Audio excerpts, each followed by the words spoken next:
hate lying. I hate people lying. Why did you need to lie? You can just honestly tell me your pure intention. Sana sinabi mo muna ano una pala. Hey! Ako si Jericho. Tamad ako magtrabaho kaya I started my own business. Dan dahil sa isang influencer at celebrity, medyo nakilala ang business ko.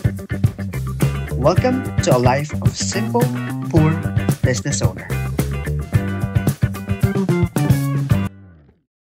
Pasensya na kayo guys ha, yan lang nakayanan ko.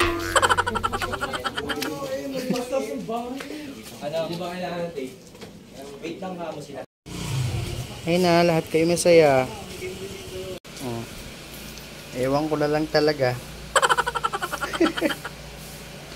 Ewan ko na lang talaga sa inyo. Hindi kayo naumay. So I'm here at SM Aura. This is my third meetup explaining the franchise of Berger, and it's fun. It's fun. It's tiring, but it's fun. To be honest with you, I'm enjoying the things that I'm doing right now. I love, you know how much I love talking, right? So ayan, yung kadaldalan ko, nagagamit ko ngayon, and yung bagay na gustong-gusto ko, which is sharing, nagagawa ko. And itong baby ko, si Berger, nasi-share ko din sa kanila. So, I'm just really happy. I'm tired, but it's fun. So, I'm gonna wait for my friend. Oh, he's here. See you later.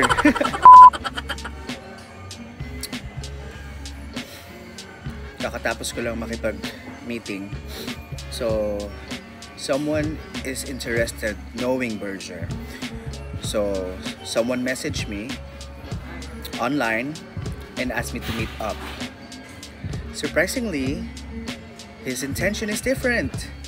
Gusto niyang bilhin si Berger. Huh? Bakit mo bibilin yung baby ko? Diba? Hindi ko pinagbebenta yung baby ko.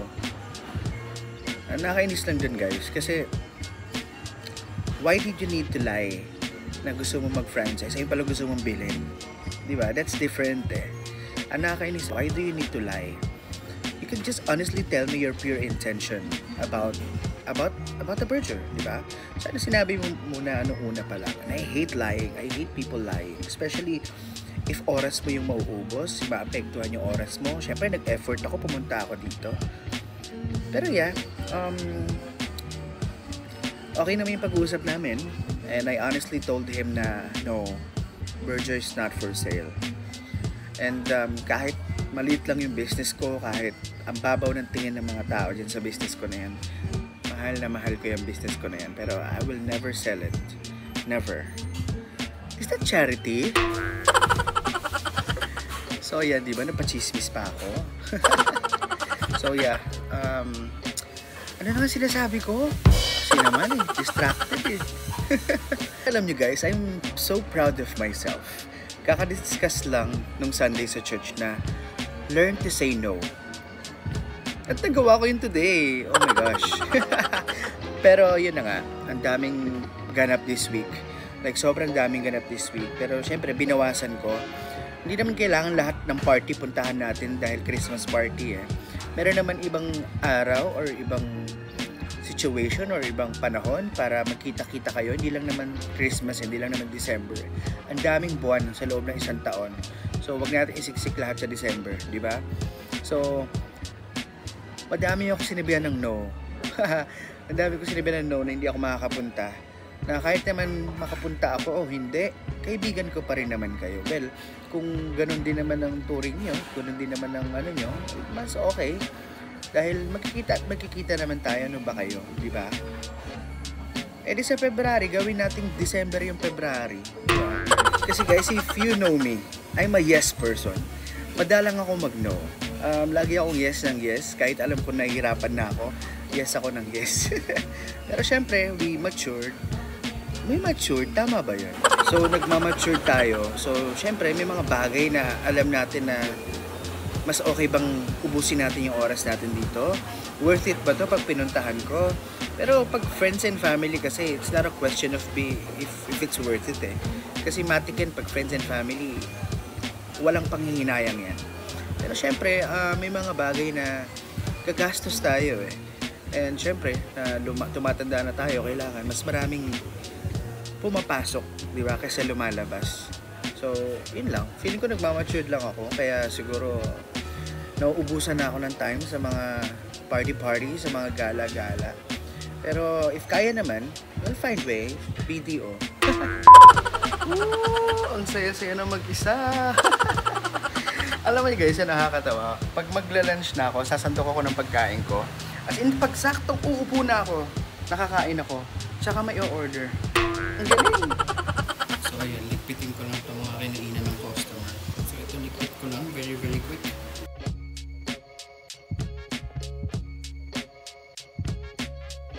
So wakas, ito na yung best part. Nakakasubo na ako. Ang pagkain. Kaya naman eh. Gumawa ako ng avocado. Gumawa ako ng adobo na may cheese. Ako kakain ito eh. Ang paki nyo. By the way, adobong leeg to guys. Actually, yung ulam ko kahapon, leeg din. Pero ginawa ko kasing fried yun. Ginawa kong fried chicken. So yung mga sobrang leeg, ginawa kong adobo. Ito na lang yung leeg na nakakain ko. So yung adobo ko guys, yung style ko nito, actually di ba may iba-iba tayong style ng adobo. Itong adobo ko, gusto ko maanghang tsaka matamis. Ayoko nung malasa siyang toyo. So, sarap siya. So pag gumagawa si mama ng adobo, tapos hindi ko gusto yung lasa, i-remake ko yan. Gusto ko malapot yung sabaw, lalagyan ko ng onting harina, lalagyan ko ng asukal, lalagyan ko ng sili or hot sauce. Then tsaka ako kakain. Getting my coffee!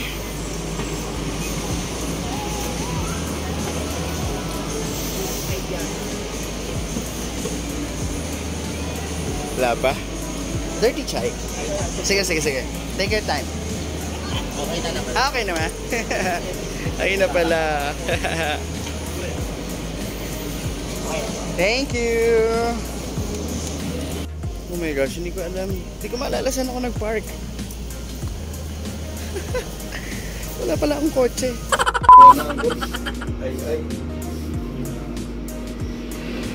Ay, plus awas. Yung pala yung gamot talaga siya.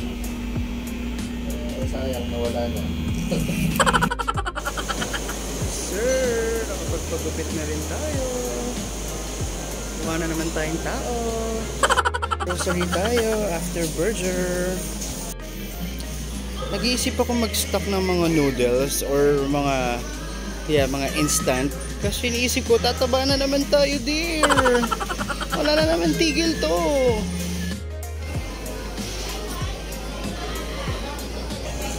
So, I'm here at Jollibee. Tinatamad ako magluto ng dinner. So, naisip ko, binila lang ako ng 4 pieces na chicken. Kaso, hindi na available yung leg part. Thigh na lang daw, tsaka wing. Eh wala, gusto ko ng leg part. Sobrang bait nila kasi pinagbigyan nila ako sa leg part. I love you, Jollibee. Got my Jollibee! Hey guys, so I have an update for you. Last time, naalala nyo, di ba, kaka-open lang ng franchise natin sa Laguna? So, mukhang naboboard na sila doon. Tsaka parang nagsasawa na sila dun sa ginagawa nila. Kasi di ba 6 lang yung items na meron sila sa menu. So, from here to here lang ang alam nila. So, nagre-request sila na matutunan na lahat ng nasa menu ng burger. So, that's the reason why they are bored. Kasi gusto na nila ng bago. Guys, never bumaba yung orders doon ng 40. Laging, ay nako, sobrang, parang sila yung original na main. Sila yung main branch. Kami yung nag-franchise. Well, it's a good thing na nag-e-enjoy sila. And it's a good thing na excited sila to know more. And ayun, medyo may problem lang kasi hindi nagtutugma yung schedule. And since December, medyo kompleto ang mga lakad, madaming lakad. Nakakapagod yung mga lakad. So, ano nangyari is, yung tutorial ng ibang items, video. So, video tutorial. Sinesend ko sa kanila yung process and procedures. Meron na silang copy ng ingredients. They have the Burger Bible. Tapos, nag-print na ako ng complete menu para sa Laguna branch. And ito na yon. Kukunin to ni LA sa akin tomorrow kasi nandito siya ngayon sa Makati. And babalik siya ng Laguna siguro bukas. So, I'm just so excited. I'm really happy kasi syempre, kumpleto na yung menu para sa Laguna. And mag-random visit ako, magsa-surprise visit ako doon nang hindi nila alam. Kaya ka-surprise eh. Diba? Alam niyo guys, nakakatuwa lang kasi nag-grow na si Berger. Hindi na siya baby na Berger. So, ayun. Syempre medyo may mga bagay pa tayong nire-ready. Pero syempre, I don't want to share it muna. Baka ma-jinx.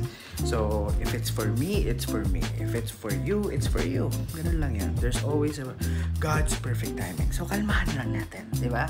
Enjoy the ride. So, matutulog ako ng maaga ngayon.